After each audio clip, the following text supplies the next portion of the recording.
holy. Stand if you are able. Sing if you are able. Oh, there we go. Here we go.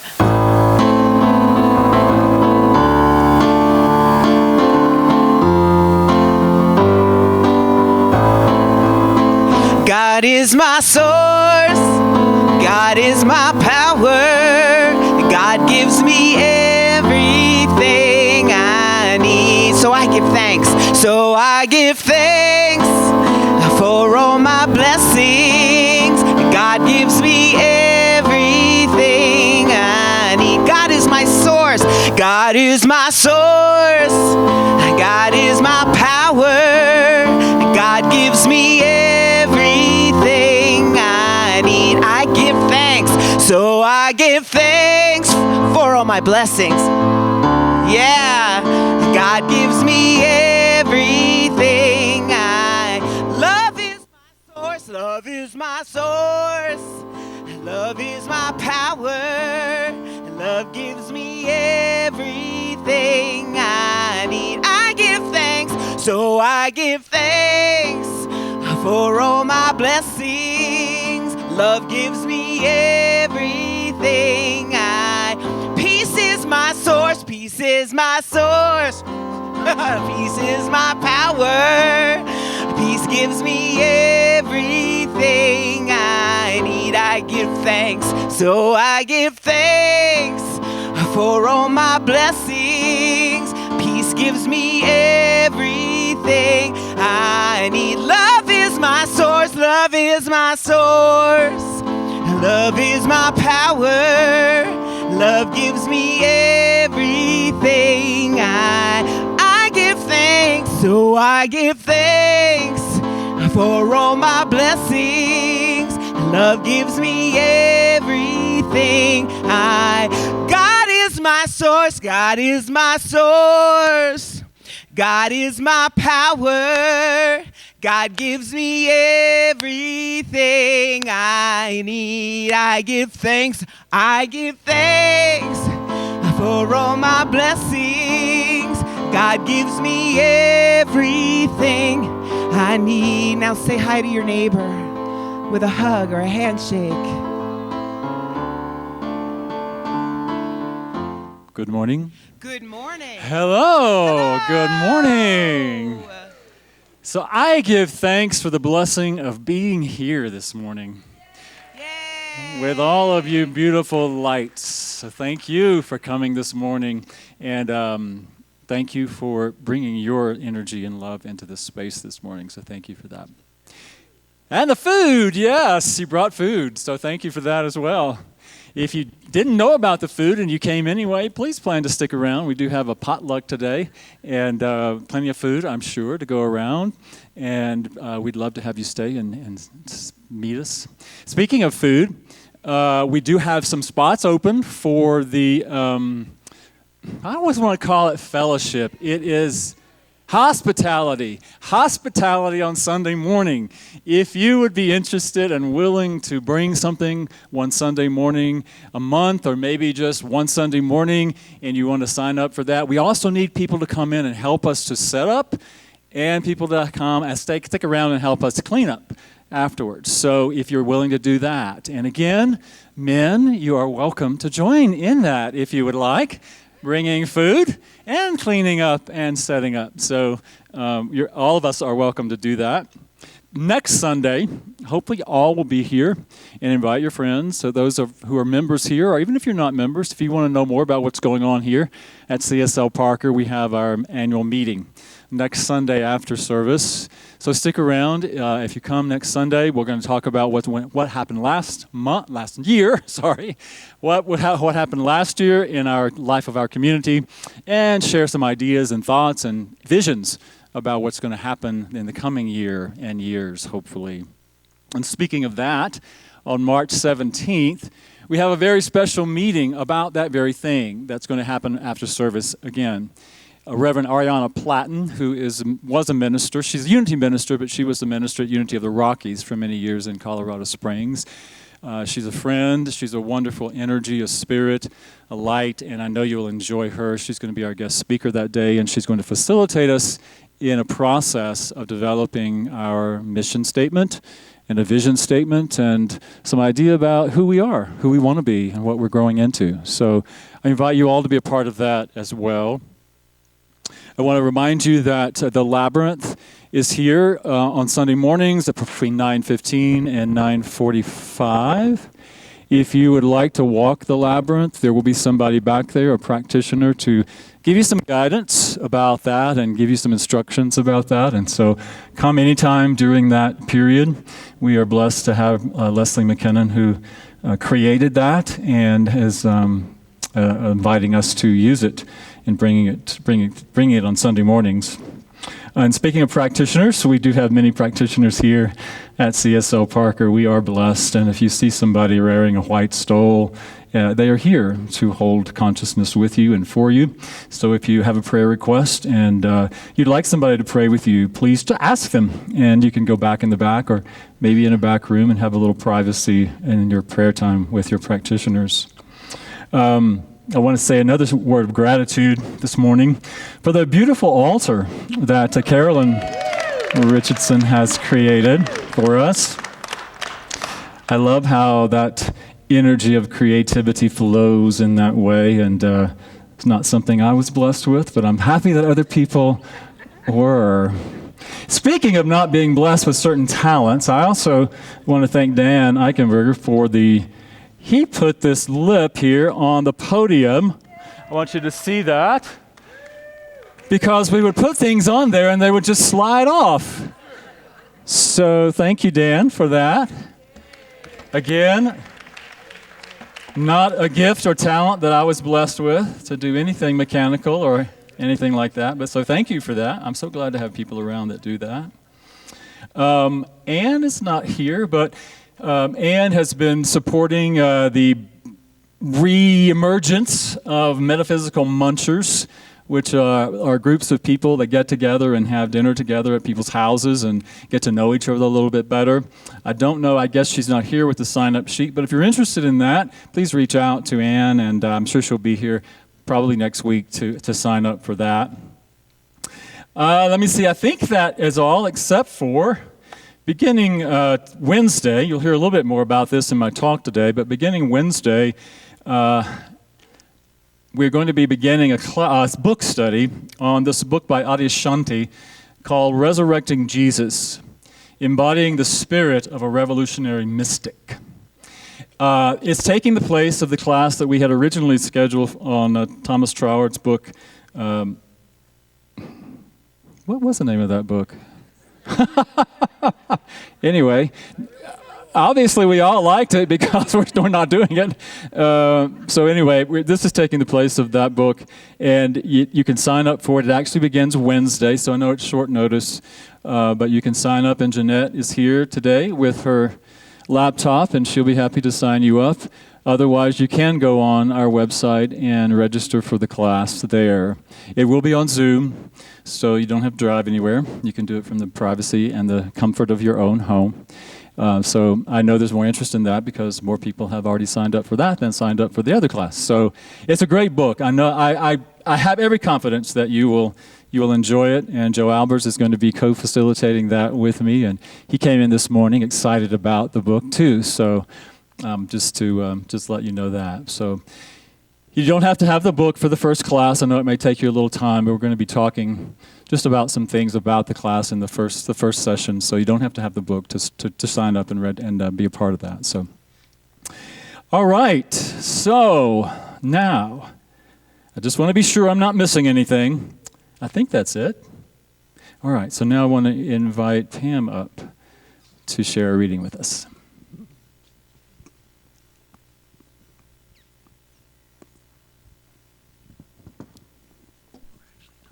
Good morning, friends. My reading this morning is from a Mark Nepo book, 7,000 Ways to Listen, Staying Close to What is Sacred.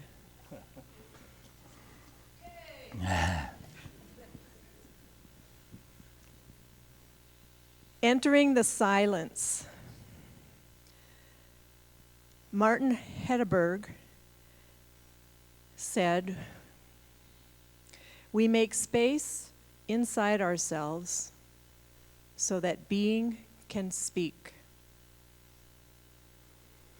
Mostly we are caught in a storm of activity, for we live in the world and we are always drawn above and below and in between. Yet when we stop talking, when we can stop mapping the chatter in our minds, when we can descend into that wordless current of being, we start to see oneness. Helpful as this is, it's not enough. When we can summon the courage not to run back to the surface prematurely, we begin to sense and feel oneness. When we can spend enough time below the noise of the world, even though we do have to return, we might even say that from time to time, we live in the unspoken. Then we might be blessed to experience oneness.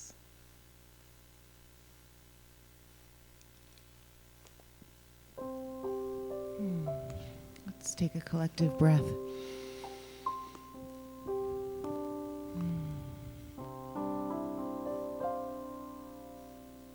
I will surrender to my greatest, highest good.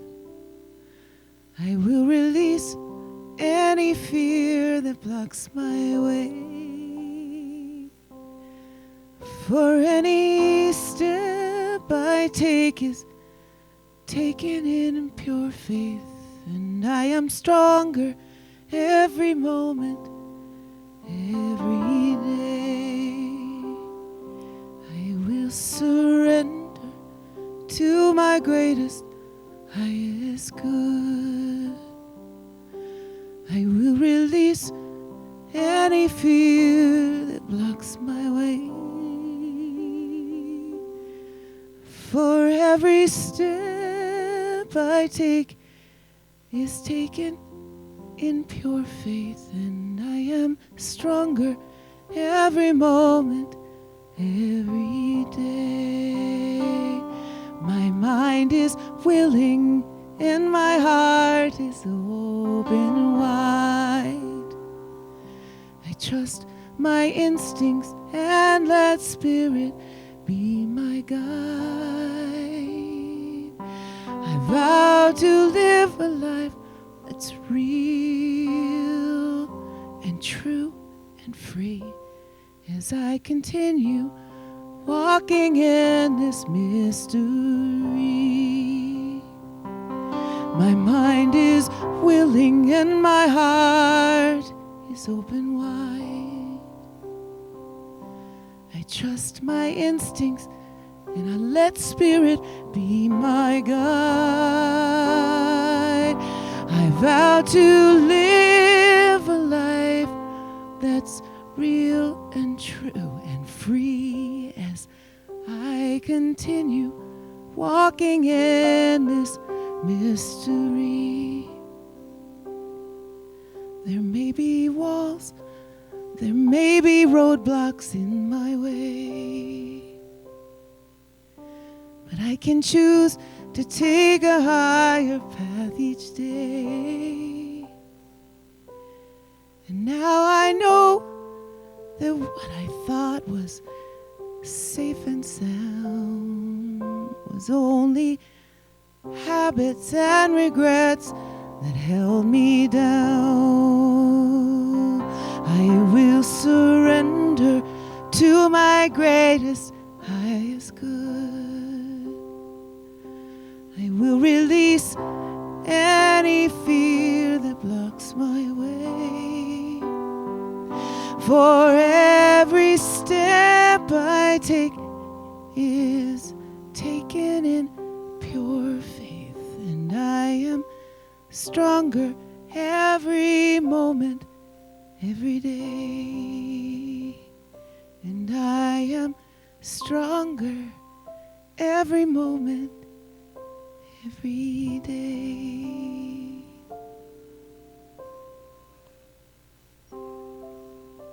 So I invite you to settle in right where you are. Maybe have your feet against the floor. Any distractions that you might have in your lap and your hands, I just invite you to release that now if you're willing, and just be here present now in this sacred moment, this holy moment. It is sacred because you choose to bring your attention and your awareness into this moment. It is holy because you bring your wholeness, your whole being, your mind, your heart, your body, every aspect of your energy into this now moment. And it is sacred. It is holy. As we allow ourselves this spacious time to stop and breathe and surrender and allow. Going into that silence, the chamber of your own heart, allowing your awareness to move into that deep space of conscious knowing, the knowing of the divine life that is living itself as you this moment. And all that that means, the beauty and the wonder and the mystery of that life that is expressing itself wholly, completely, fully, as you, right here, right now. And as we center in that awareness, we simply allow those things to drop away that we might have allowed to be blocking that awareness, the roadblocks, the things that might keep us from fully surrendering into the depth of that awareness.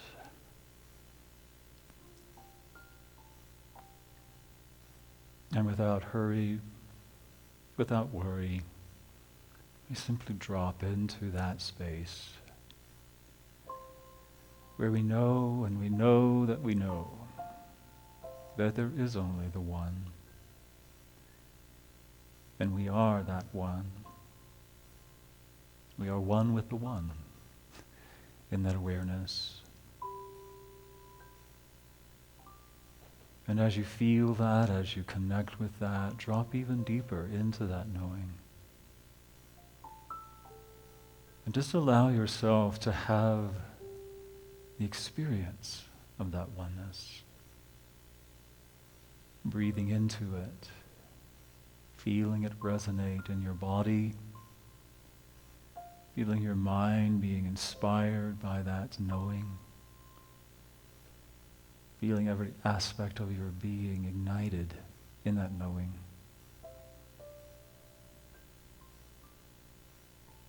And so as we stop, we enter into the silence for a few minutes, a few moments. Invite the experience of spirit, of oneness, and your own awareness.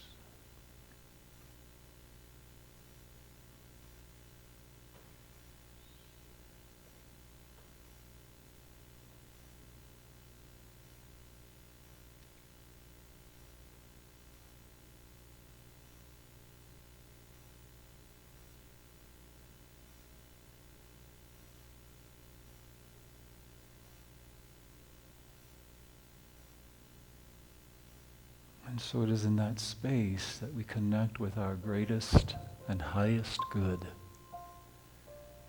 that which is living itself in this moment, that which is calling us into remembrance of itself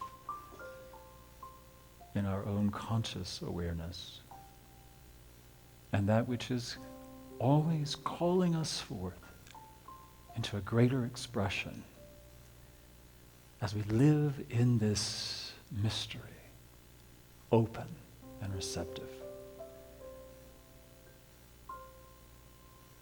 And so as we breathe back into our bodies, we feel the chairs supporting us. We feel our feet against the floor, feeling connection to Mother Earth, feeling our connection with each other in this space, in this holy, sacred space. And as we breathe in now, we breathe it all the way down through the bottom of our feet, and we affirm it together by saying, and so it is.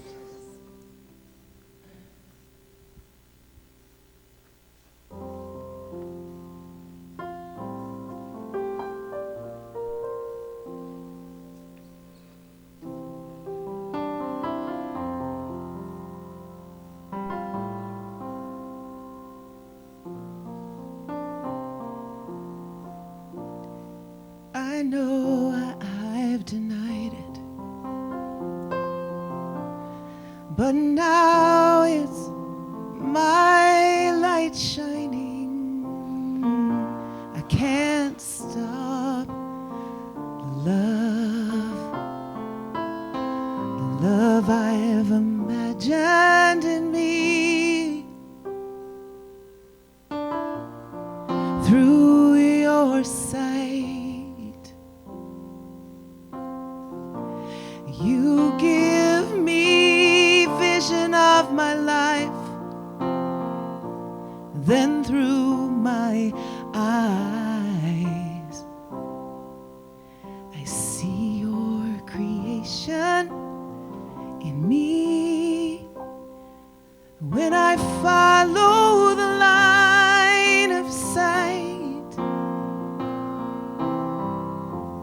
I know I will come alive in the brightest of lights.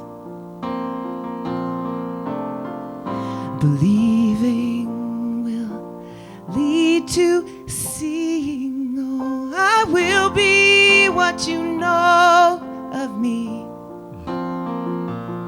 and I will be what you need in me. And when I do, I will see through you. I will see through you.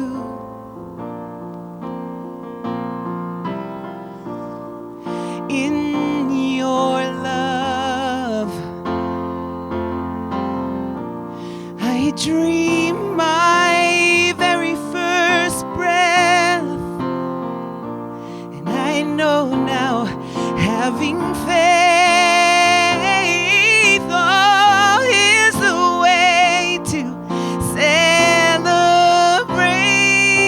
When I follow the line of sight, oh, I know I will come alive in the brightest of lights. Oh, your bright light. Believing will lead to seeing. I will be what you know of me. I will, and I will be what you need in me.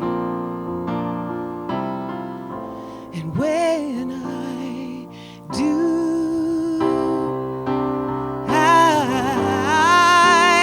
will see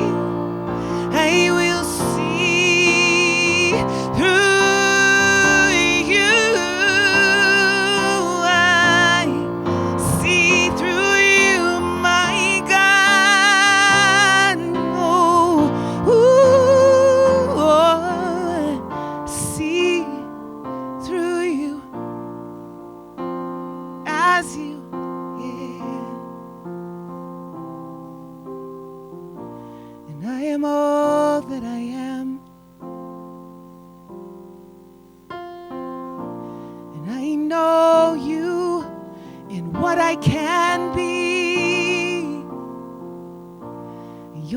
light. It glows inside me, and it illuminates the road I see. When I follow the line of sight, I will follow, and I know I will come alive. I'm coming alive in all your bright lights, your light. Believing leads to seeing. I will be what you know of me. I am. I will be what you need in me. What you need in me. And when I do, I will see. And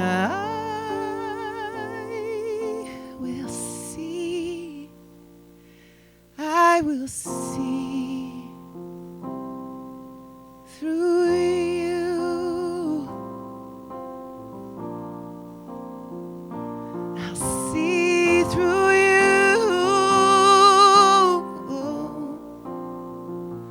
See through you.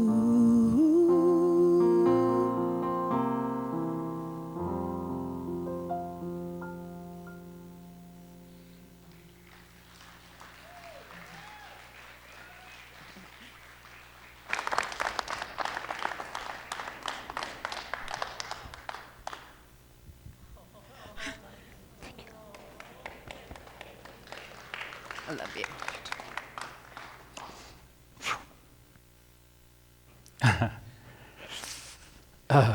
Yeah, somebody said, "You got this." I don't know if I got it. Let's just take a breath. I don't think we can just easily move from that. I will be what you know of me. Oh my gosh. And I will see through you.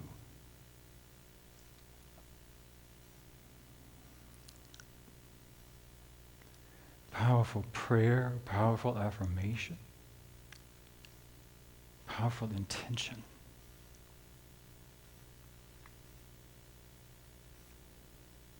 I will be what you need from me. I will be what you know of me. Boy, that touch. End of sermon. End of sermon. Yeah, okay. All right.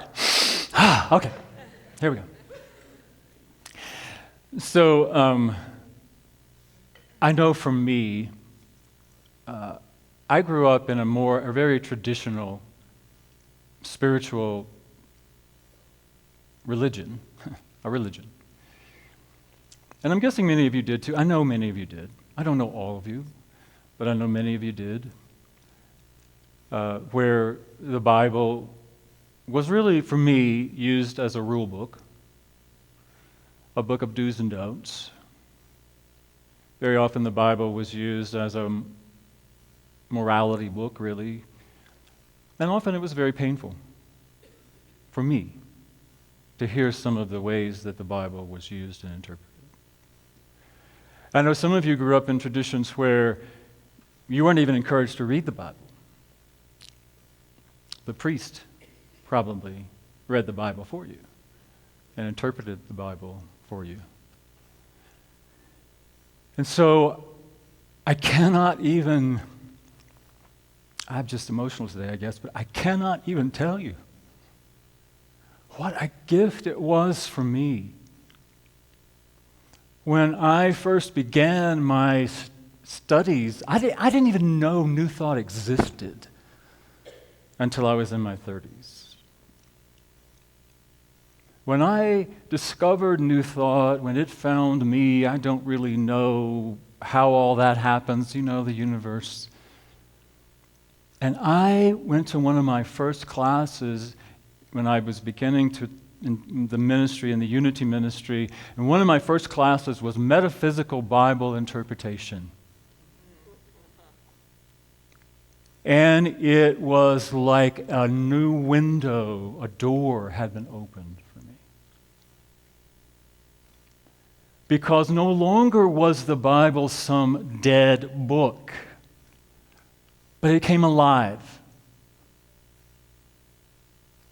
for me when I understood that it wasn't just about stories that happened some millennia ago or something that happened to other people, but looking at it metaphysically, all of the stories represent what's happening in me and in you. The evolution of consciousness is what we understand that to be about. And so I was so drawn several years ago. This book was published in 2014. But before that, there were recordings of the talks the Adyashanti did that were the foundation for this book. And so when I found this book, or it found me again, it opened my eyes again to a new way to view the life of Jesus. Because he presents the life of Jesus through his lenses of metaphor and myth. He looks at the life of Jesus as a roadmap for awakening, using his Buddhist background to approach it from that perspective. And so even in that, this Jesus, this man, this prophet, this brother, however we want to view Jesus, became something that was more alive for me. And so that's why I really think it's a great opportunity for us during this time of Lent to explore that a little bit. And so he approaches it very similarly if you've read Deepak Chopra's book, The Third Jesus. He talks about it in the very same way. Jesus is a teacher of enlightenment. And so he talks about this idea of myth. We don't know. Well, you can look at it as fact, that everything in the story is fact. You can look at it as myth. You can look at it as a combination of both. However it is, he doesn't really say you have to do one way or the other, but he's looking at it as a metaphor for your life and my life. And so what I think is really important, again, as we approach the life of Jesus, exploring this life of Jesus as a metaphor for our own lives, to remember that from our perspective that Jesus is not the great exception, but the great example. As we look at this journey that he made. And I think for me, the scripture doesn't really tell us a lot about his life as a child. I mean, we have a little snippets here and there. But if we look historically at the life of someone who was living as Jesus did at the time when he lived, in a land that was being occupied by a foreign power, where he was poor, a tradesperson, a Jew, in a land that was occupied by Romans. I believe that if we look at his life if we can see ourselves in that life, we have to be able to understand that Jesus experienced the same thing we experienced. Now, I know there are traditions that say Jesus was born an enlightened being, already enlightened. I know there are traditions that say he was God and all of that. But if we believe, and I want to believe, that the possibility that Jesus achieved enlightenment, we can also achieve that enlightenment, then I have to see that I can relate to Jesus' life as a child, growing up. I have to know that just as I was conditioned, that just as I was, what's the word we were using the other day? From the Four Agreements. Anyway, just as his life was conditioned, my life was conditioned. So he was conditioned to live in that world. He lived as a poor Jewish tradesperson. And all that would entail. Occupied by a foreign power. And even if we look at that metaphysically, in this process of enlightenment, can we see that our mind sometimes, our way of being, our consciousness, is also occupied by some foreign power? Some foreign thoughts that are really not ours, not us, that we are oppressed by that we are domesticated, that's the word, domesticated by those ideas, that we live in that limited idea of self that the world has conditioned us to believe we are. And I believe that I look at Jesus' life as being that, and I can relate to that, as you can relate to that. But what we also know is that Jesus was born of spirit as well. He's perfectly human, perfectly divine, just as you and I are. And there is that divine life, that divine spark, the Christ, the Buddha nature, the true self, the I am, the light,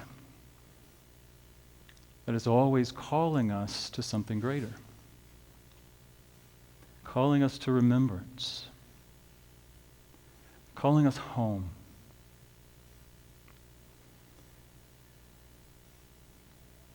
And we don't really know in the Jesus story what that necessarily was for him. But I can imagine. Just like I can imagine you being called from that limited idea of self, the limited idea of the world, whatever it was that was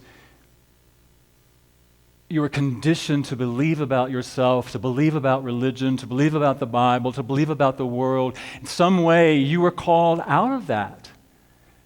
How do I know that? You're here. You're here. That wasn't enough for you. That wasn't, and I believe that that part of us calls us into remembrance of itself and calls us to question. We know in Jesus' life, he questioned the religion that he was brought up in.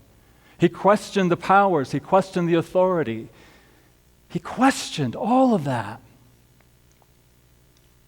And I'm guessing you can relate to that. I know I can. I remember going to Bible study in the Baptist church when I was a teenager. We'd have Bible study in the afternoons. And I would actually read the Bible study, unlike some of my friends. And I would come with lots of questions. Well, what about this? Well, how did this happen? How does this make sense? And I remember my sister was part of that group, and we would leave there, and she'd say, "Why do you always ask all the questions? Stop asking so many questions."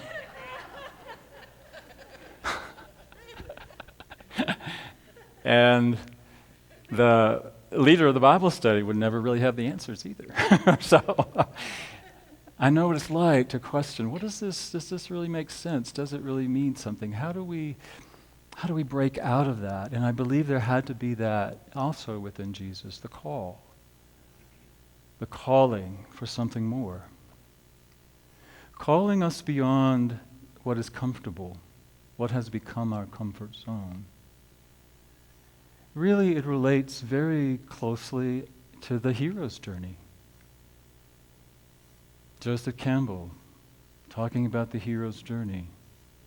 There's something calling us.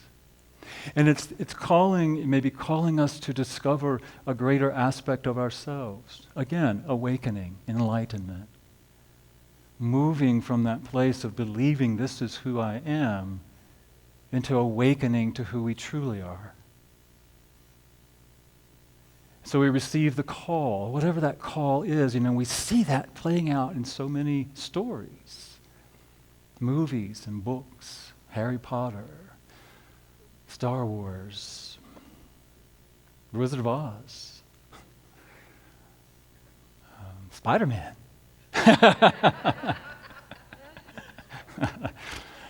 We were joking about Spider-Man earlier, so that's why I said that. Spider-Man, calling us to some awareness of something greater, something within us that is more the truth of us. So I see that in the story. Jesus being called into a greater realization of who he is, just as you and I are, always. Wherever we are in our journey, I think there's always more. There's a greater realization, there's a greater acceptance, a greater awakening. Sometimes I think, there have been times in my life when I thought, well, I have arrived. I have made it. And then I realized, well, yeah, no, not quite. There's always more. There's always that next step. That next process of evolution, of remembering who we are at a deeper level.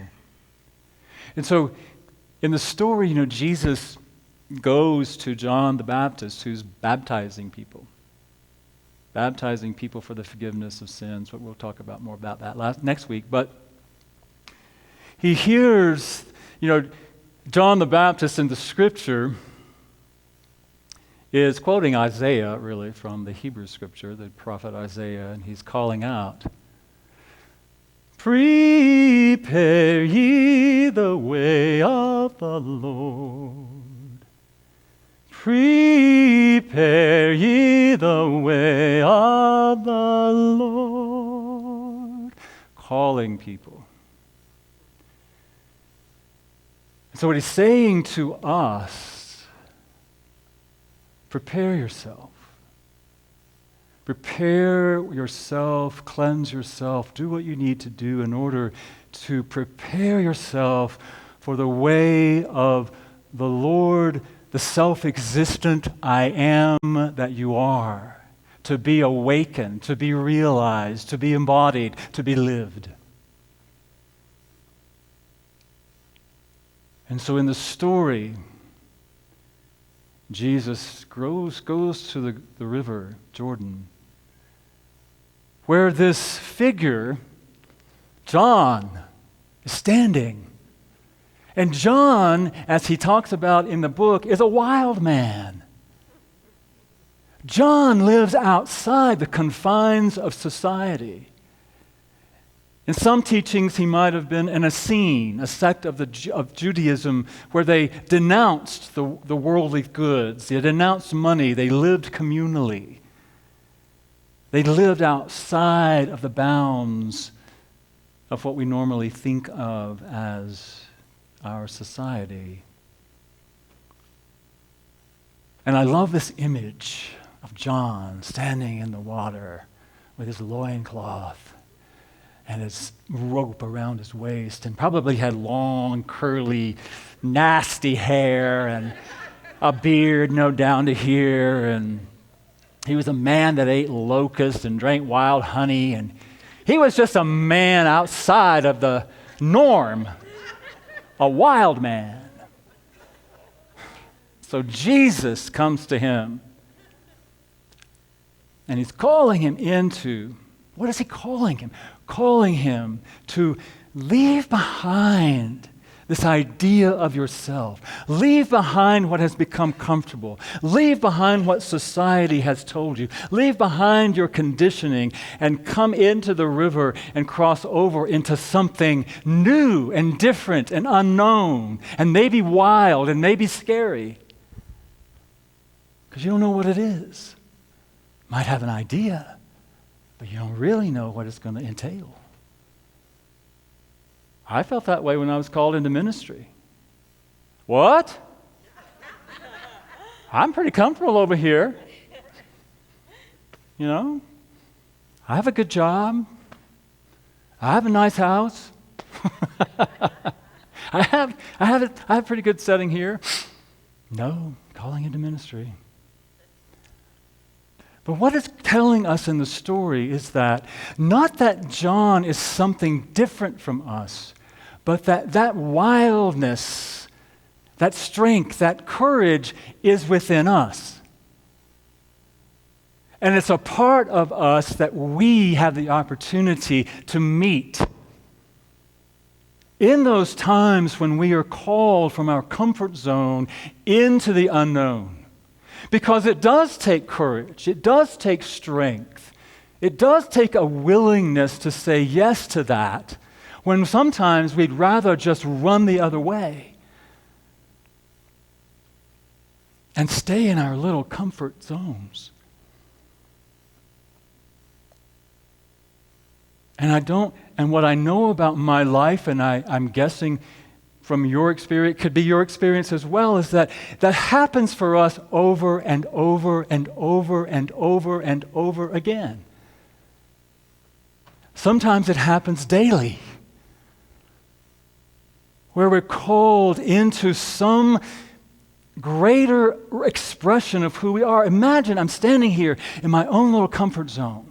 I'm standing here, I'm conditioned, I have it safe, I feel good, I'm just in this place where everything is just okay, but then I hear this call, no, come closer, like Moses did with the burning bush, come closer. Come know yourself, come hear the voice within you. And I could stand at the edge of the river with John, that part of me right here saying, yeah, come on, let's go. You got this. And I'm like, I don't know. I don't know.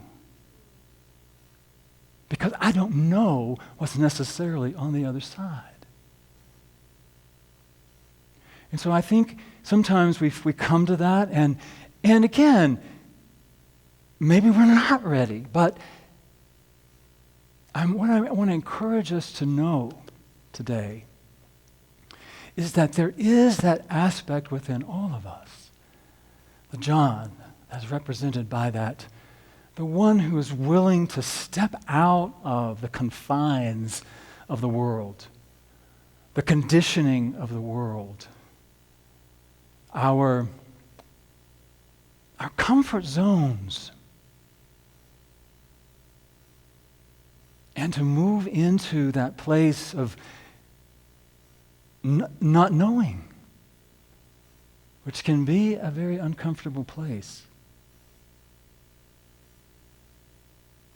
And I think for many of us, I think for all of us,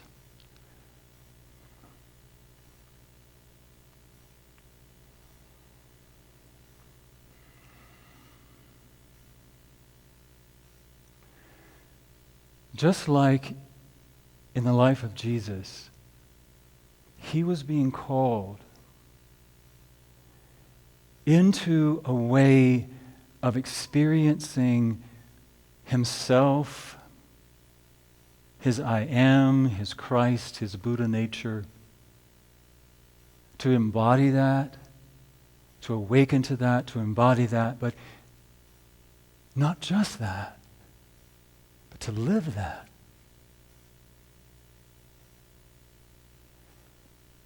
And so step by step, calling by calling, I believe that's our path today. Wherever we are, in our comfort zone, I was noticing yesterday for me, I live in a comfort zone sometimes, well, many ways, but I try to protect this comfort zone for myself by not connecting with what's going on in the world, by not watching the news, by not allowing my heart to be touched by the pain of the world. Because sometimes it seems like it's too much. And sometimes I think, well, I don't know how to do that. I don't know how to handle that. How would I handle that? And so I shut that down.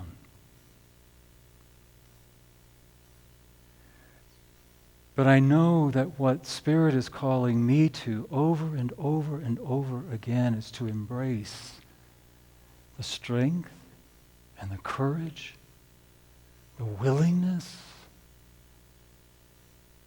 to open myself up,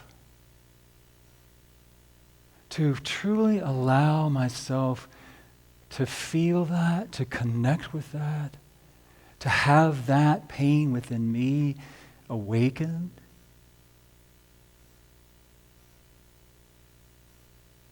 And I know that sometimes that is scary. I don't really know. Will I get lost in it? Will I stay angry? Will I just cry all the time? I don't know. But what I do know, I trust that there is that within me, as it is within you. Whatever is calling you, there is that part of us, that wild part of us that lives outside of the confines of our safety zone, that gives us that strength and that power and that courage to step into the unknown and embody the truth of the Christ, the I am, and then to act from that. To be that compassionate spirit, that compassionate companion. To really be willing to be present with those who are experiencing that pain.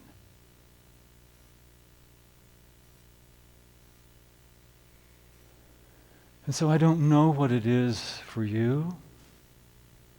I don't know what your comfort zone is, what you're using. Maybe nothing. It may be nothing for you. But I just invite us this week to explore that for ourselves. Where am I really keeping myself safe? Where am I coming to the edge of the unknown and stepping back? Or maybe even running back away from it. Am I willing to embrace that part of me, to see that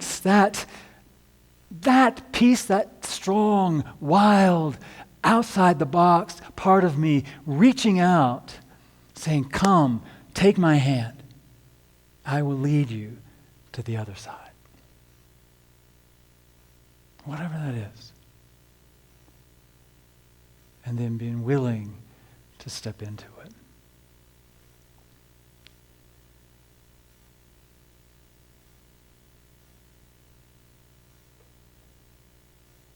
So again, going back to Jesus, I can only imagine. It probably was scary. He didn't know what was going to be on the other side of that. We do now because we know the story. But he didn't know that at the time. If he had known, he probably would have run the hell away, wouldn't he? But, no. No. But he didn't know. But he knew he was being called. And I believe. You know, I say I believe. I don't just believe it. I know it. I really do know it. that each one of us is being called to something greater. A greater understanding of ourselves, a greater acceptance of ourselves, a greater expression of ourselves, our true selves. And are we willing to face that? Doesn't mean we don't have fear. We can have the fear and do it anyway. And can we walk through that? A greater and greater and greater and greater and greater awakening to who we truly are. And that's what the life of Jesus reveals to us when we're willing to look at it from that perspective. So, again, if you're interested in exploring the book with us and the way of looking at Jesus' life, please register for the class. It'll be great. I think it'll be fun to have those conversations. So, let's take this opportunity to stop, to breathe, to center, to connect with ourselves, to recognize where we are in our own calling to something more, something greater, a greater expression, embodiment of who we truly are. And imagine yourself being called. Prepare ye the way of the Lord. Prepare the way of the I Am within you. To be realized, to be recognized and revealed through you. Calling you into that space of more, of greater expansion. See yourself walking into that space where you connect with that part of you that is the strength, is the courage of the divine expressing as you. Embracing that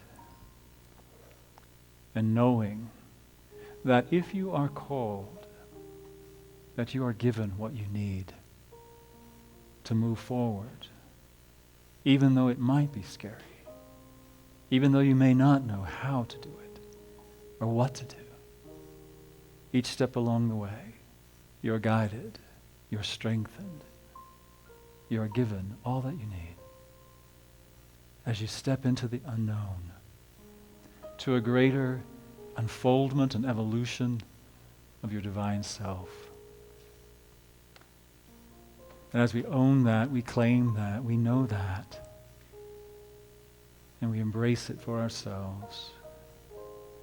And as we allow it to be, we know that it does become so.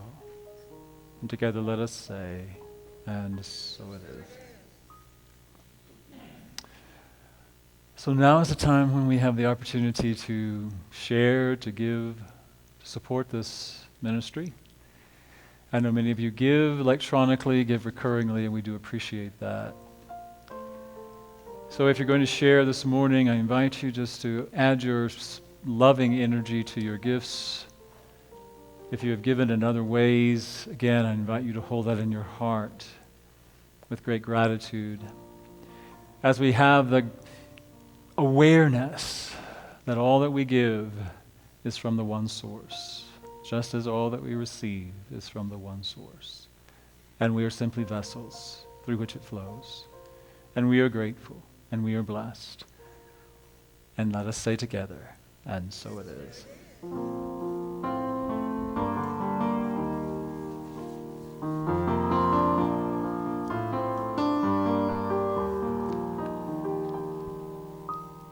Just when I take a step outside, the rain, it catches me with no warning.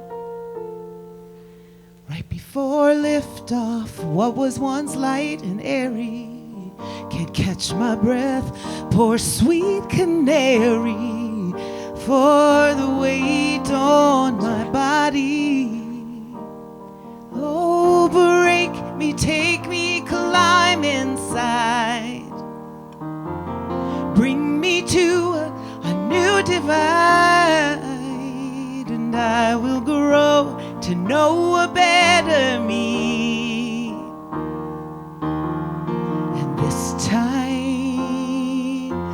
I will lift off and fly high. I will lift off and fly high.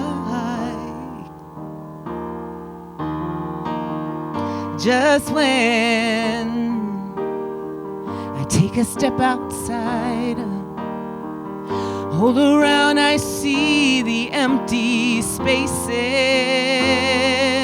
No matter how many times on this flight I can barely get the height now. I want to soar with clean traces. Oh, break me, take me, climb inside. Oh, bring me to a new divide, and I will grow to know a better me, and this time I will lift off, and fly high. I will lift off and fly high. Me and the sky, we make quite a pair, and it's a solo flight with the wind in my hair. There's a quiet line between me and the air, and I like it, I like it, I like it here. Yeah, oh, I like it here. Oh, I like it here.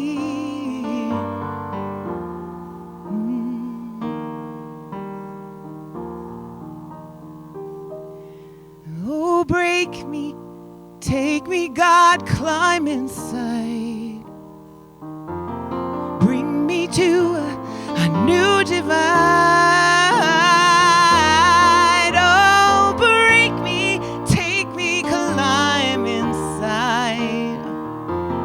Bring me to a new divide, and I will grow to know a better me,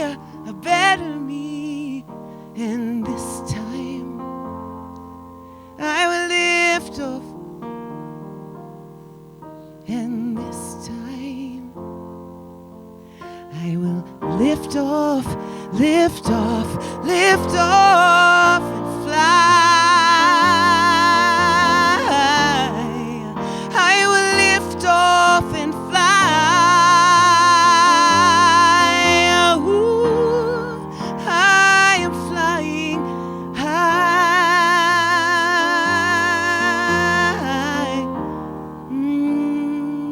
Fly high.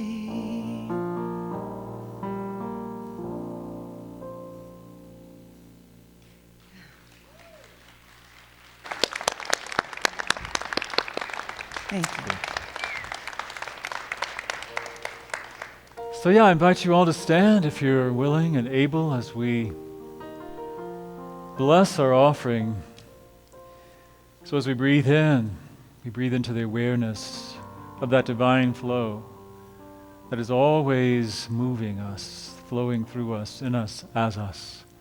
We know there is one source for all that is. As we open ourselves up to receive, we are in the flow as we receive and we give. We receive these gifts and offerings today with love, and we share them with love, and we are grateful. And together let us say, and so it is. I am a light. I am a light. I am a light in this world. I am a light. I am a light. I am a light.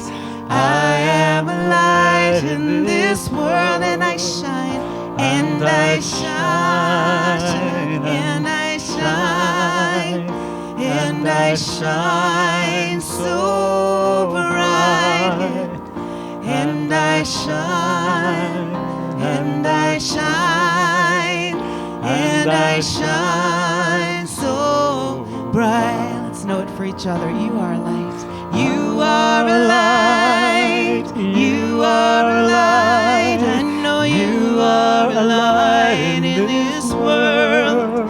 You are a light. You are a light. You are a light in this world. You shine and you shine and you shine and you shine so bright and you shine and you shine and you shine so bright. We are a light. We are a light. We are a light in this world. We are a light. We are a light. I know we are a light in this world. We shine, shine, and we shine, and we shine so bright, and we shine, and we shine, and we shine so bright. We shine so bright. Yeah. Happy Sunday. So know that you are a light in the world. Take your light out into the world and shine brightly. Blessings to you all.